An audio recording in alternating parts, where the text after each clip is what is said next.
Everything is handmade with very high precision. They deal with the United States, Afghanistan, and many other places around the world. This is the reality of arms trafficking, and today we are going to show you what no one dares to tell. To get here, we had to go to Pakistan, specifically the Peshawar area, where Shail, a local guide from the area, was going to wait for us and help us infiltrate the factories. Go to famous cultural guns market of this region, and this region is very popular, like for making guns and dang. The guide telling me it's relatively dangerous doesn't reassure me, and he's laughing to see what we find. So this, in the end, this would be like the basic design. This would be the initial phase, and this like the finishing. It weighs much more than you think. Look, it slips from my hand. It tends to fall. It's a real gun. I'm amazed. All the factories are next to each other. They're government-run, and it's legal to manufacture them. More than 150,000 Pakistanis live off this. Seeing and handling guns is their daily life. Each person works on a different model, and they're designing here. How many days does it take to make a pistol, like this? How much do they cost? We came here with 3 objectives: visit the factories, buy a weapon if possible, and fire a weapon. This model is from which country? How many days to make this? For how much would this be sold? I'm a bit quiet because I'm processing. What they're doing, the process of creating weapons, is pretty heavy. It's funny because it says, made in United States, and they're doing it here. We see they make copies here, the counterfeiting of weapons. Look, it says this is from Austria, and they're making a replica of this model. But how do they manage to make the replicas?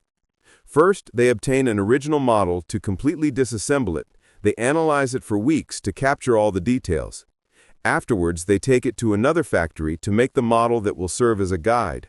Finally, it returns to the original factory and production of the replicas begins. The result is almost indistinguishable: SK pistol. Okay, this is mainly to secure the pistol so it doesn't move when they have to make fine adjustments. Who do they sell these to? These weapons are exported to many countries of the world, especially the closest ones, Afghanistan obviously, since we're very close. This complicates our ability to buy a weapon, although I have to tell you that later we negotiate, you'll see. This, which looks like a screw factory, is actually a factory that kills millions of people every year, and they are the creators. In the end, they are simple workers who manufacture a product. This would be the part that goes inside the pistol. They clean it and leave it to dry in the sun.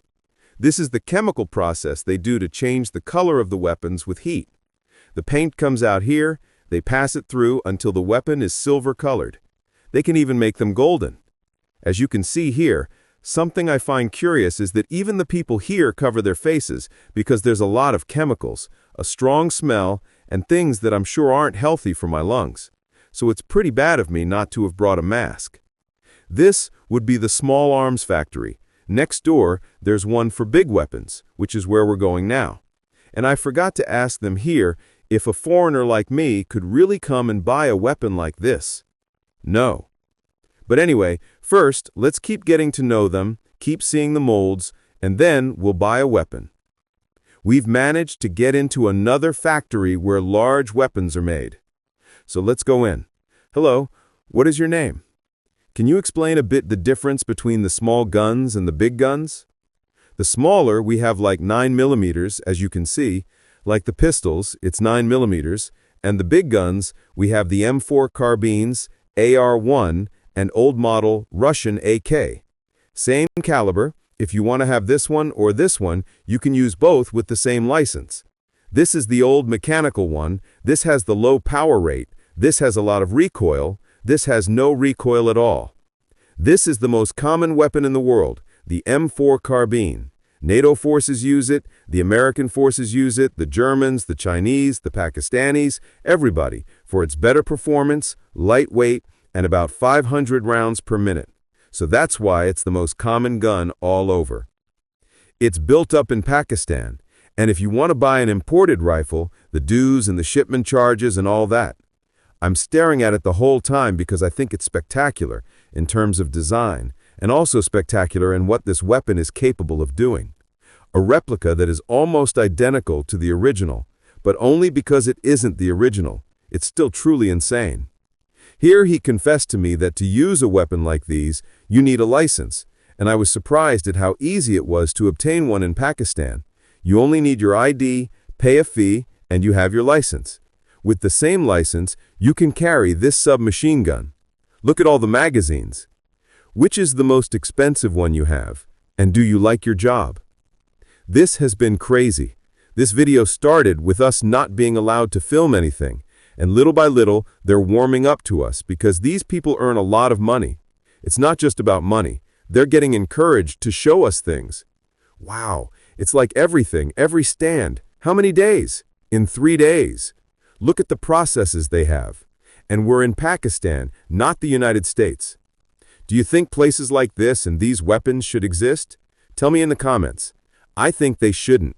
I'm a bit anti-gun, to be honest. I'm not a violent person, and it seems too heavy that a human being can have the power to kill another person so easily. We're going to go to a room with the oldest weapons they have. And on top of that, there are many things. I didn't expect it. All surrounded. What a real barbarity. This is the private room, where no one can enter. They keep all the rifles already tested and tried. We've got an idea of how the factories here work, and now we're going to see if we can buy a weapon. But first, I wanted to ask him about the workers' salaries.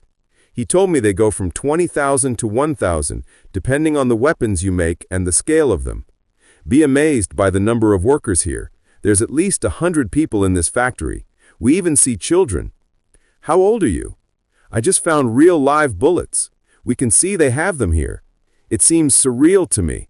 I'm in shock that we can film all this so calmly. It's all very astounding, and to have just found bullets that